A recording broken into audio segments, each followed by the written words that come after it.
ang resolusyon po ni Senator Robin Hood ay declaring as terminated the impeachment proceedings against Vice President Sara Zimmerman Duterte. Okay, so ano po ang take po ninyo dito at maari bang masabi natin na yung Philippine Bar Association ho ba mismo may take na dito?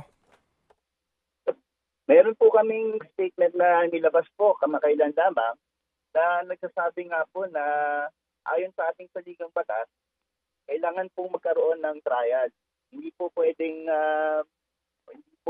i-dismiss lang basta-basta ang isang impeachment complaint na pinail po ng mahigit one-third ng buong kapulungan ng Kamara de Representante. At ayon po sa ating saligang batas, pag nakamit po ang numerong yon, trial shall forthwith proceed. Klaro po ang konstitusyon po doon, Ted.